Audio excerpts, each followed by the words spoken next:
Mansoor Ali Khan is one of the topmost educationists of Bangalore, an young man, energetic man, a vibrant with a clean image. We want such type of young people to come to politics.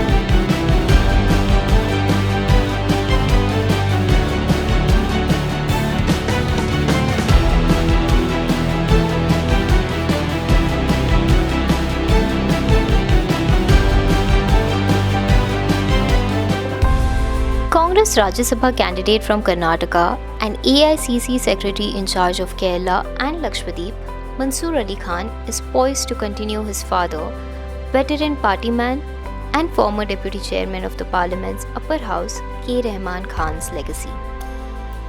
Khan is among the three candidates besides AICC President Mallikarjun Kharge and AICC Media and Publicity Wing Chairman Pawan Khera contesting the Rajya Sabha seats from Karnataka.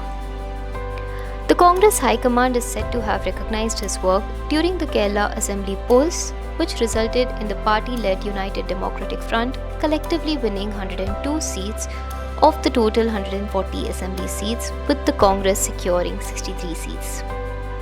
Of the 48 seats in the North Zone, also called the Malabar region in Kerala, the Congress won 40 seats. Khan was earlier AICC secretary in charge of Telangana when the Congress won 64 of the 119 assembly seats in 2023. This was the Congress' first victory after the formation of Telangana state in 2014. The Rajya Sabha ticket was also to compensate for the opportunities that Khan missed in the past of getting elected to the Lok Sabha, Rajya Sabha and the Karnataka Legislative Council. In 2022, his name was finalized for a council seat from the assembly, which went to Congress MLC K. Abdul Jabbar at the last minute. A month later, the Congress fielded Khan as the second candidate for the biennial elections to the Rajya Sabha, aware of the fact that it did not have the requisite numbers to get him elected, with the JDS not supporting the Congress. Khan lost the election. Later, his name was among those nominated to the council and was replaced by actor Umashri. The most challenging part in 54-year-old Khan's political career was contesting the Bengaluru Central Lok Sabha seat in 2024. The constituency for the first time witnessed a high-voltage contest between BJP's PC Mohan and Khan. He gave a tough fight to Mohan, a three-term MP who was facing anti-incumbency, and reduced the latter's victory margin to 32,707. Bengaluru Central also became the first case study for the Congress to launch an attack on the Election Commission of India of facilitating alleged widespread electoral malpractices, popularly called vote chori. Besides his political pursuits, Khan is an educator. He has been instrumental in the management and growth of reputed schools such as Delhi Public Schools and the School of India. Additionally, he is actively affiliated with several key organizations, including the Karnataka Federation of Independent Schools Management, the Management of Independent CBSE Schools Association, Karnataka MICSAK, and FICCI ARISE, where he has contributed to shaping educational policies and corporate partnerships. His father, Rahman Khan, was a Rajya Sabha member for 4 terms. Earlier, Rahman Khan served as the Karnataka Legislative Council chairman and was appointed to head the Karnataka State Minorities Commission. During his tenure as the Commission's chairman, he pioneered the first socio-economic status study of the minorities in Karnataka.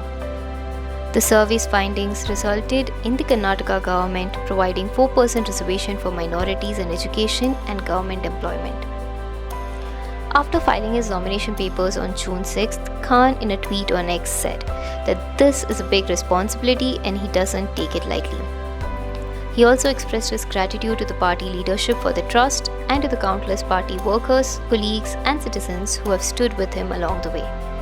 He said he will work hard to serve Karnataka and the nation. First of all, I would like to thank the leadership, Congress High Command and the state leadership, Sri Kharge Sahab, Rahul ji, Sonia ji, CM DK Shiv Kumar ji, Siddaramaiah ji, KC Venugopal ji and Surjawala ji and all the responsible leaders, and it's a great opportunity given to me by the party and to represent, and I will represent the interest of the state of Karnataka and also the interest of the nation in the parliament, and there are a lot of pressing issues both for the state and for the country, and I intend to address that.